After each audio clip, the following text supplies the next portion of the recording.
Hey, Richard Bryce here, Tennis Hacker. In this video, I want to show you a little bit of my practice and what I'm working on. I want to break down the technical components and the thought process behind it to hopefully help you with your game. So I'm working on dealing with an opponent attacking my forehand down the line, trying to get out to the ball quickly and whipping it across court to really put my opponent in trouble and prevent them from trying to attack me down the line.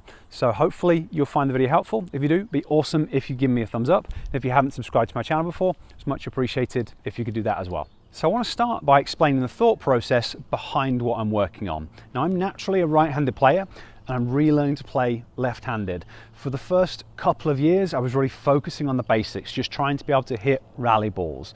And now I've got the basics down, I'm adding layers to my game. And basically what I do is I play against people, they attack me in certain ways or they play certain shots, and then I realize that I can't do something very well that I need to be able to. So then I go out on court, I take my ball machine, I set up that scenario, and I spend time thinking through, okay, what do I need to do to make that stuff happen?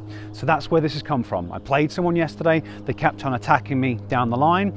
I did okay, but I want to be able to do better. So today I've been working on addressing the problem, and hopefully I've solved it. So the next time it happens, I'm going to be able to do a much better job. So I want to explain what I'm thinking about technically to hopefully give you some ideas of things that you can think about within your own game. I'm going to do the demonstration right-handed because it's easier for me to think about, and most people watching these videos are right-handed.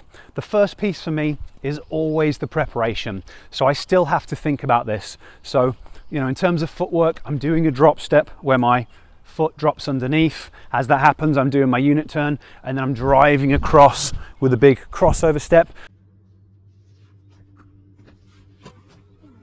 to try and cover as much ground as possible. I'm not thinking about that so much because I've practiced it enough and I can do it fairly habitually. What I'm thinking about is really finalizing that upper body turn and making sure that I load into my outside leg. So as I step across, I'm making sure that I've got this upper body rotated as much as possible so that then I can start driving through my outside hip. So I think about that final component of the preparation.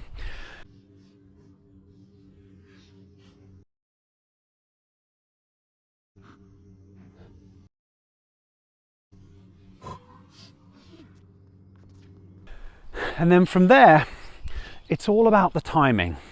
I'm trying to time driving through my hip with getting the racket drop, and I'm thinking about exaggerating my racket drop because here I want to whip up the back of the ball, hopefully want to get a bit of spin, dip it across court because it's going to be a nightmare for my opponent to deal with. So I'm thinking about, as I load through that hip, kind of dropping into a lot of external rotation in the arm, getting the racket down low, and then from there flicking, rolling, I'm not sure what the correct terminology is, up the back of the ball. And I'm being very active with it. So I'm trying to flip, like whip it up the back of the ball.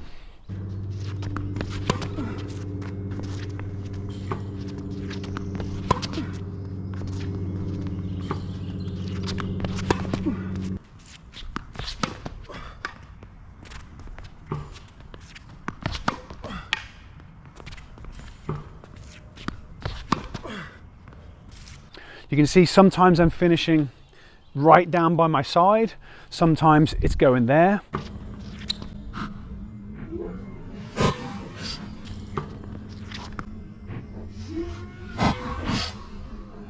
But that's because I'm trying to really create a steep angle. So if I try and hit through the ball from there, the timing isn't going to work. So what I'm trying to do is whip up the back of the ball with that kind of motion, and I'm being very deliberate about it so that as I step across, it's like that. So you can see my elbows finishing quite high, the racket's finishing quite low, and then some of the times I'm having to do it and I'm finishing up there.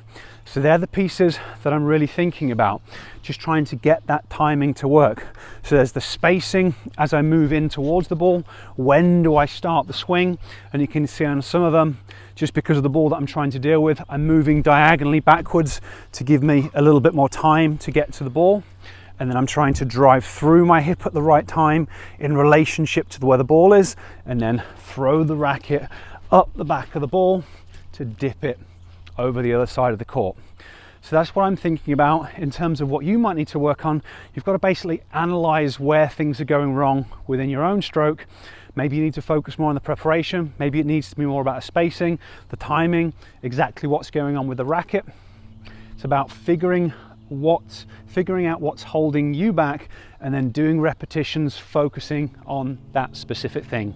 Now, if you'd like to learn more about the process that I use, I've created a training class where I lay out the exact steps that I've used to get to this point with my left hand. So it's talking about the practice process, but it's also going to teach you about the brain-based training that I do off court, because in order to play tennis well, you need to have really good eye to hand and eye to foot coordination. And that's something that I continually work on and that you can work on if you want to become a much better player yourself. So I'll place a link to the class up there, and I'll place a link to the class in the description. And if you'd like to go through it, they are there for you to check out. If you have any questions about what I've gone through today, about the technique or things that I think about, maybe something that I didn't cover, leave me a comment down below and I'll get back to you as quick as I can. Otherwise, I'll catch you next time.